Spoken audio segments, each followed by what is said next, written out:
Alô você, sebraquianos e sebraquianas, aqui quem fala é o professor Rafael Varela, da turma de Hardware, trazendo mais um conteúdo online para vocês, tranquilo? Bom pessoal, infelizmente vivemos ainda na época da pandemia, de isolamento social, né? Mas nós, Sebrae, estamos tentando fazer de formas variadas, né? A transmissão do conteúdo online para vocês, seja ele ao vivo ou seja ele gravado. E ainda tem as alternâncias, né, dos conteúdos teóricos e conteúdos práticos. Então, nesse módulo de redes, a gente vai sempre intensificar, né? Um momento a gente dá um conteúdo teórico e em outro momento a gente dará um conteúdo prático. Então a gente vai tentar alternar da melhor forma possível. Então, pessoal, uma observação muito importante que a gente vem encontrando, né, nos conteúdos online ao vivo. Pouca participação de vocês, certo? Então vocês ficam muito calados, mesmo que eu fale, puxe algum assunto interessante, alguma pergunta, vocês perguntam pouco, tiram poucas dúvidas. Então, assim, nos próximos conteúdos online, né, ao vivo, então, assim, eu vou pedir que vocês tenham uma maior interação, né? Então, essa é a cobrança que eu posso fazer para vocês no momento. Então, fiquem atentos aí que possivelmente está próximo de um conteúdo online ao vivo nosso. Então, fiquem atentos a essas observações, tranquilo? Então, é isso aí, partiu a apresentação online de hoje. Bom pessoal, no conteúdo online de hoje continuaremos no módulo de rede, né? Hoje falaremos um pouco sobre DNS mais especificamente, né? A gente falou no conteúdo online sobre DHCP, né? A gente vai falar hoje sobre outro protocolo bem específico. Pessoal, os tópicos, né? Se vocês seguirem o sumário do livro, vai ser do 6.9 ao 6.11, certo? As páginas contempladas serão basicamente da 225 e 226. Então, sempre eu faço a minha observaçãozinha aqui, né, que fica na minha lateral, né? Atenção, pessoal, leiam sempre o material antes de visualizarem o nosso conteúdo online. Então, é sempre bom que vocês fixem os conceitos, porque facilita, pessoal, a nossa conversa aqui, o entendimento, né? Porque às vezes eu falo uma palavra desconhecida, mas que você leu antes, pesquisou antes, o que fica bem mais fácil o entendimento, tranquilo? Por mais que eu faça o esclarecimento aqui, fica melhor o entendimento de vocês, tranquilo? Pessoal, no conteúdo online anterior, o que rolou no conteúdo online anterior? Basicamente foi a prática sobre o protocolo de DHCP. Mas professor, me lembra aí que eu não assisti o conteúdo online anterior. Se você não assistiu, vai lá, procura sobre o DHCP, certo? Visualiza esse conteúdo online que é muito importante. Mas, se você já chegou nesse conteúdo online e ainda não viu o conteúdo online anterior, vamos para a hora da revisão, certo? Então, na hora da revisão de hoje, eu vou falar um pouco sobre como foi essa prática, né? Então, a gente configurou duas coisas, né? Um roteador, que a gente chama de server, certo? Ou servidor DHCP, e configuramos o cliente, né? Que é o computador, que eu falei nos pré-requisitos que poderia ser qualquer outro dispositivo, um celular, um computador com Windows. Então, assim, basicamente foi feita uma configuração no DHCP servidor, que foi um roteador, e num cliente. Professor, quais foram as configurações que o senhor fez no servidor DHCP e o que danado é um servidor DHCP? Pessoal, o protocolo DHCP, certo? É um protocolo que vai distribuir dinamicamente IPs na rede. Mas, professor, o que danado é IP? Só relembrando mais uma vez, professor. Pessoal, IP é Internet Protocol, ou seja, é um endereço que o seu computador, o seu dispositivo vai receber para poder se comunicar com os outros dispositivos, incluindo a internet, certo? Então é basicamente isso. E o que esse servidor DHCP faz? Ele vai ofertando IPs, né? Tipo aqueles vendedor de ticket, né? Vulgo cambista, né? Aqueles cambistas lá no estádio, não sei o que, tá, vai oferecendo para você. E você pega de acordo com a sua necessidade, certo? Sendo que o DHCP é um serviço legal, né? Os cambistas não, mas isso aí é um tópico à parte que não cabe aqui no nosso conteúdo online, tranquilo? Bom, o DHCP, né? O DHCP Server, o que é preciso primeiro para configurá-lo, né? Primeiro passo que a gente fez no conteúdo online anterior foi habilitar o serviço. Depois de habilitá-lo, a gente escolheu um range, quais IPs começariam a distribuir, né, até o final, ou seja, a gente conseguiu limitar esse range, né, quantas máquinas poderiam ou dispositivos poderiam entrar na nossa rede. Outra coisa foi o tempo de concessão que a gente falou, ou seja, cada dispositivo teria direito a passar 2 horas fora da nossa rede e voltar, que pegaria o mesmo IP. Se ele passasse mais de 2 horas e voltasse, ele pegaria um novo IP. Aplicamos essas regras, configuramos, certo? E além do mais, a gente ainda fez uma regra especial, que determinado dispositivo vai pegar sempre o mesmo IP. E relacionamos o MAC, que é o endereço físico, com o endereço IP, que vai ser o da internet ou da configuração do roteador, que ele vai ter acesso às demais redes. Então foi basicamente isso que a gente fez no servidor DHCP. No cliente, a gente configurou duas formas. A forma dinâmica, né? Pegando ele dinamicamente, ativando e desativando a placa de rede, ou por meio do ipconfig. Foram feitas duas configurações. Ou a manual, que a gente foi lá na interface, né, na placa de rede do computador, e setou e colocou o IP lá que a gente viu que estava livre na rede, certo? E utilizou ele digitando lá na interface do nosso adaptador de rede, tranquilo? Então foi basicamente isso que foi feito no conteúdo online anterior. Pessoal, se ficou alguma dúvida no conteúdo online anterior, não se preocupa. Me procura lá no grupo, me procura no privado, que a gente vai sanar todas as dúvidas. É importante que vocês aprendam a prática mais do que nunca, tranquilo? Pessoal, os temas de hoje, né? Os temas de hoje falaremos um pouco sobre máscara de subrede, gateway e DNS. Falamos já do protocolo DHCP, agora vamos falar do DNS. São dois protocolos bem importantes que estão diretamente relacionados, né? Então a gente vai explicar a relação entre um e outro, certo? Pessoal, sempre eu falo para vocês e sempre eu coloco a pulguinha, né, atrás da orelha de vocês, né? Então vamos lá colocar a pulguinha de hoje, né? É obrigatório todo computador possuir um DNS? Bom, vocês sabem primeiramente o que é DNS, mas professor, eu não sei nem o que danado é DNS, né? Assim, à medida que a gente for falando e falando sobre o DNS, vocês vão começar a criar uma noção, né, do que é o DNS. E lá na frente vocês vão ter a capacidade de responder o que é o DNS e vão saber se é obrigatório ou não todo computador possuir um DNS, certo? Então, lá na frente, fiquem atentos que vocês têm que criar, até o final desse conteúdo online, a capacidade de responder esse questionamento, tranquilo? Então, vamos lá, meter o aço, aperta o cinto que lá vamos nós.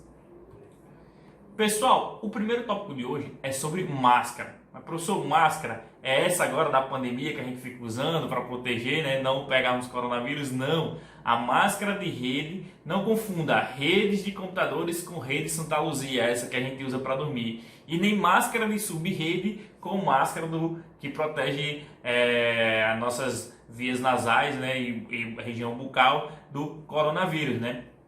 Então, assim, pessoal, máscara de subrede em redes de computadores quer dizer o quê? Ao contrário do que se fala, né, do IP, né, a máscara ela vai dizer quantos hosts, quantos dispositivos vão caber na nossa rede, certo?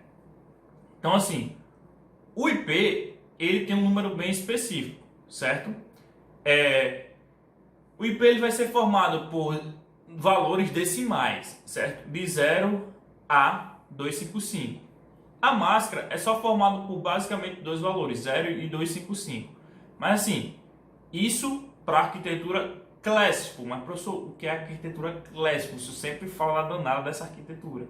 Pessoal, quando eu falo Classical, é aquela tabelinha que eu dei para vocês, certo? Então sempre aquela tabelinha vai ser a Classical. Então ela só vai ser 0 e 255. Se a arquitetura for de acordo com o dimensionamento da rede, esse valor pode variar de 0 a 255 e não usar só 0 e 255. Tranquilo? Se não entendeu aqui, não se preocupa que a gente vai destrinchando com mais calma isso aí, beleza? Mas o que vocês devem saber basicamente de máscara de subrede, certo? Ela vai indicar, né, a parte dos zeros, né? Por exemplo, essa máscara aqui, ela é 255, certo? Tá aqui, ó, 255, 255, 00. Ela vai indicar quantos hosts tem na minha rede, certo? Ou seja, vai ser um número 2 elevado à quantidade de zeros que tem aqui, que lá na frente eu vou explicar, certo? Vamos ao esquema, certo? Cada IP, daquela tabelinha lá, Classical, né, que eu falo, da arquitetura da tabelinha, que é a arquitetura de máscara cheia, Cada classe, eu vou pegar as classes de IPs que a gente vai usar, as principais, A, B e C, certo? As máscaras de rede, elas vão variar usando IPs binários, certo? Então, é o que a gente chama de IPs contagem de bits, certo? Então, assim, ele vai variar de 8 em 8 bits, certo? Então, vai ser 4 octetos que a gente chama, certo? Então, de 8 em 8, fatiado em 4 caixinhas dessa. A parte verde quer dizer quantos hosts terão na minha rede, certo? Vamos pegar um IP de classe C? Quando eu tenho 255 aqui, ó, esse número todo cheio, ele é 255 em decimal, certo? Então eu botei a máscara 255, 255, 255, 0. Mas professor, número do host, o que danado é o número do host? O número do host é justamente a quantidade de hosts de dispositivos que eu terei na minha rede. Quantos zeros tem aqui? 1, 2, 3, 4, 5, 6, 7, 8. Então, como eu faço a contagem dos hosts da minha rede? 2 elevado a 8 menos 2, que fica quanto? 254 hosts. Sempre vai ser o número de zeros, certo? Vai ser 2 elevado à quantidade do número de zeros, menos 2. Professor, por que menos 2? Esse menos 2 vai ser que um vai ser o endereço de rede e outro vai ser o endereço de broadcast. São dois IPs reservados, certo? Pelo sistema, que vocês não poderão usar na rede de vocês, além do roteador. Beleza? Certinho. Então, até aqui, show de bolas. Vamos para os tipos de máscara. Existem dois tipos de máscara, certo? A ponto decimal, que é justamente o número decimal, ponto, o número decimal, ponto, o número decimal, ponto, né? Que é essa daqui, 255.255.255.0, e a contagem de bits, que justamente vai contar quantos bits tem, né? Por exemplo, essa daqui em contagem de bits vai ser o que da classe C? 1, 2, 3, 8 aqui, mais 8, mais 8. 8 mais 8 mais 8, 24. Então, em contagem de bits, essa máscara vai ser uma barra 24. Tranquilo? Que é equivalente, barra 24 vai ser equivalente decimal 255, 255, 255, 0. Como realizar o cálculo, né? Quero uma rede com 20 hosts, né? Qual a máscara ideal para essa rede, certo? Eu posso usar uma 255, 255, 255? Pode. Vai comportar os 20 hosts? Vai. Mas vai sobrar quantos IPs aí? 234, que não vai ser usado. Se só vai entrar 20 hosts na minha rede, então existe, professor, uma forma de otimizar isso aí? Sim, existe, certo? Então, se vocês verem aqui nessa máscara, certo? O 255, o 1, 8 vezes, né? Ele vai ser 255. E o 0, 8 vezes, ele vai ser 0. Então, vamos colocar aqui uma máscara que comportaria só 20 hosts, certo? Então, a minha máscara, em ponto decimal, vou falar, tá? Aqui seria só um host, aqui seriam 2 hosts, aqui 4 hosts, certo? Aqui 8 hosts, 1, 2, 3, 4. 2 elevado a 4 é 16. Menos 2, 14. Então vamos para o outro aqui. Pessoal, eu vou contar agora. 1, 2, 3, 4, 5. Por que vai ser o 5? A gente vai parar aqui. O 5, a gente vai pegar o 2 elevado a 5. Se vocês fizerem as continhas aí, certo? 2 elevado a 5, ele vai ficar assim. Deixa eu abrir minha calculadora aqui para eu tentar ilustrar isso para vocês, certo?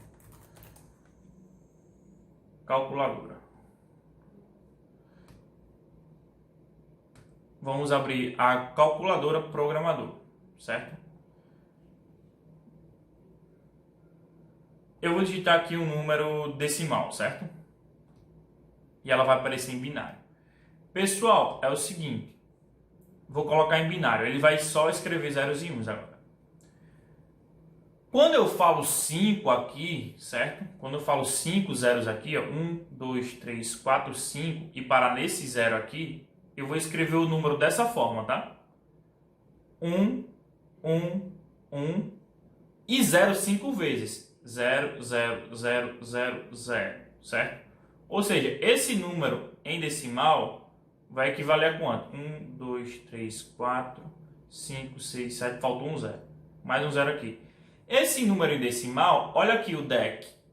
Em decimal vai ser 254. Ou seja, a minha máscara para comportar 30 rostos vai ser o quê? 255.255.255.254. Mas, Rafael, por que você não botou mais um, tirou um zero daqui e colocou um? Porque, pessoal, se eu faço isso, ficaria 2 elevado a 4. 2 elevado a 4 é 16. Então, ia faltar aí 4 IPs.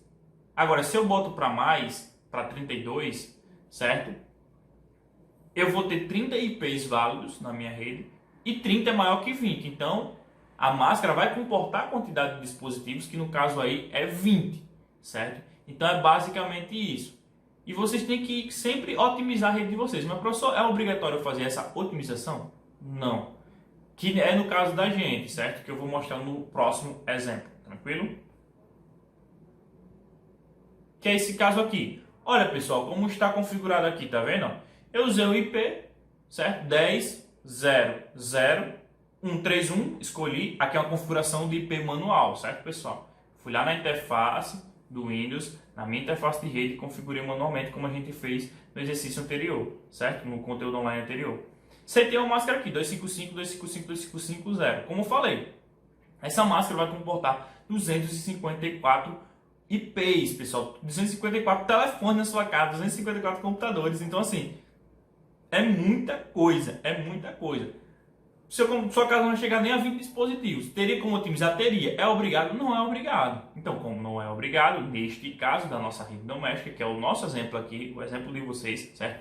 Na nossa casa, não é obrigado. Pode usar toda a máscara cheia, pessoal, e otimizar a rede, tranquilo? Então, vai ser basicamente isso aqui. O gateway, né, que é outro nome, outra nomenclatura que a gente vai aprender aqui, o que danado é o gateway? Um gateway, né, ou porta de ligação, ou caminho de ligação, é uma máquina, ou um roteador, ou qualquer dispositivo, que no caso da nossa rede de casa, né, vai ser o nosso roteador, que a operadora de telecomunicações oferece para a gente. Então ele vai ser o quê? Esse roteador aqui, certo? Que ele é destinado de interligar redes, certo? Mas, professor, como assim? Ele vai ligar a nossa rede da nossa casa doméstica à internet. São duas redes, não são? Então, ele é responsável por interligar essa rede. Então, o gateway vai ser qualquer dispositivo que conecta a nossa rede doméstica de casa à internet ou outra rede. Tranquilo? Então, até aqui tudo bem. Basicamente, isso que quer dizer o gateway. Tranquilo? Pessoal, um desenho aqui para vocês entenderem. A nossa rede de casa vai ser essa que estão os nossos dois computadores. O seu irmão que gosta de jogar Free Fire e você que gosta de assistir jogos pelo Facebook, certo? Jogos da Champions League. Então, assim, eles serão dois IPs, tá vendo? Eles terão dois IPs numa rede que o gateway será 192.168.0.1. Então, saindo da rede da casa da gente, ele vai passar pelo um roteador que é da nossa operadora de telecomunicações, Brisanet, Oi, Vivo, qualquer um aí, né, Cabo Telecom, e vai interligar a nossa rede à internet, que é outra rede bem enorme, né, que todo mundo conhece, só a internet, é só a rede mais famosa do mundo, né? Então, assim, é basicamente isso que o gateway vai fazer, tranquilo? Sair de uma rede nossa, da nossa casa, e passar para outra rede. Tranquilo, pessoal? Espero que tenha entendido aqui, fixado com o conceito de gateway.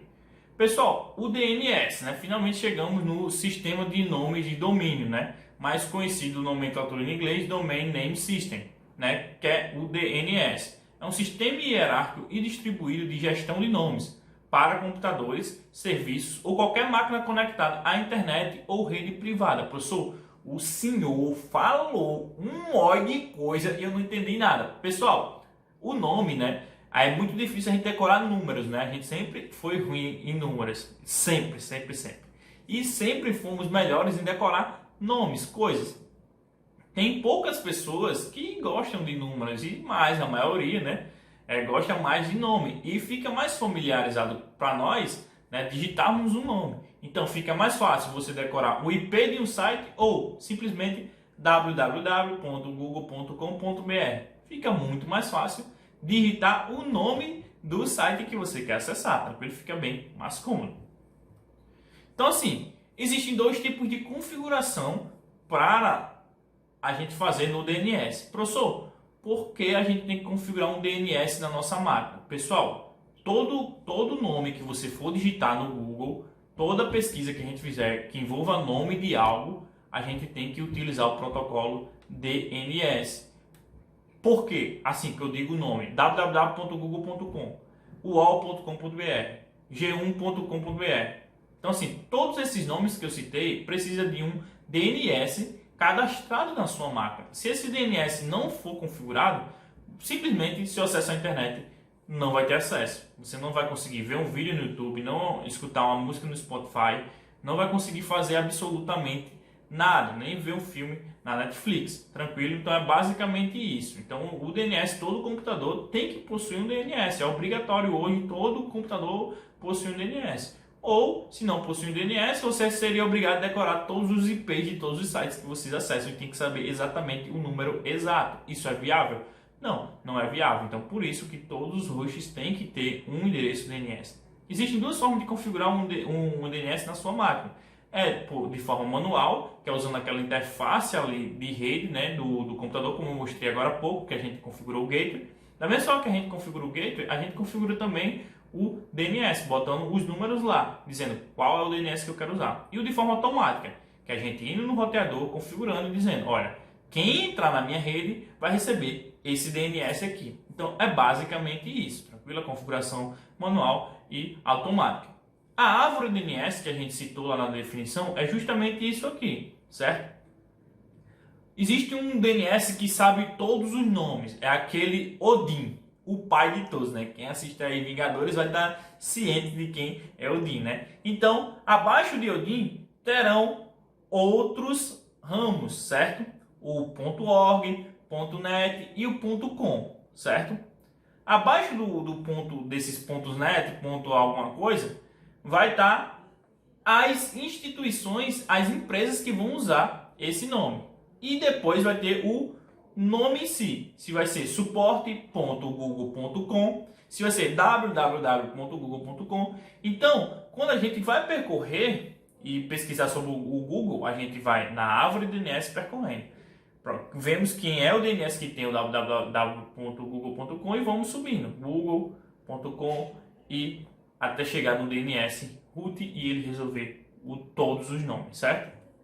Pessoal, vamos entender um pouco sobre os domínios e organizações, né? Cada coisa, quando você fala, todo site pode usar o .com, o .edu, o .gov, pessoal, nas descrições aqui que eu vou falar, .com só pode usar empresas ou organizações comerciais, .edu, instituições de ensino. Então, ifrn.edu.br é um exemplo. Google.com é um exemplo de empresa comercial, certo? .gov, receita.fazenda.gov.br, ou seja, são instituições governamentais, certo? INTE, organizações internacionais. MIL, marinha.mil.br, organizações militares, certo? .net, então assim, .net, organizações de rede, certo? Não tenho nenhum nome de domínio.net na cabeça agora, infelizmente. E .org, né, que são organizações não governamentais. Então, basicamente isso são as principais descrições dos domínios. Cada domínio que você for fazer, vocês têm que ver essa tabelinha e saber, olha, eu quero cadastrar um domínio, comprar um domínio e ele vai ser uma empresa, então eu tenho que botar o .com. Uma instituição de ensino, .edu, certo? Então, vai ser uma organização não governamental, vai ser .org. Então, vocês têm que ficar atentos a esse registro de DNS também. Pessoal, é obrigatório todo computador possuir um DNS, como eu falei? Sim, é obrigatório, porque se você não tiver um DNS cadastrado no seu dispositivo, celular, notebook, TV, qualquer coisa, vocês não vão conseguir escutar uma música no YouTube ou ver um vídeo, não vão conseguir assistir a Netflix, não vão conseguir ouvir uma música no Spotify, enfim, vocês não vão conseguir fazer absolutamente nada, desde que soubesse o IP de cada site que vocês acessassem, coisa que é bem incômodo, né, de fazer, tranquilo? Então é obrigatório sim todo computador possuir um DNS, porque se ele não possuir, ele não vai conseguir navegar em nenhum site atualmente, tranquilo? E o problema você vai achar que é no seu provedor, e não é no seu provedor, é no DNS que está faltando na sua máquina. Bom, pessoal, revisão do conteúdo de hoje, certo?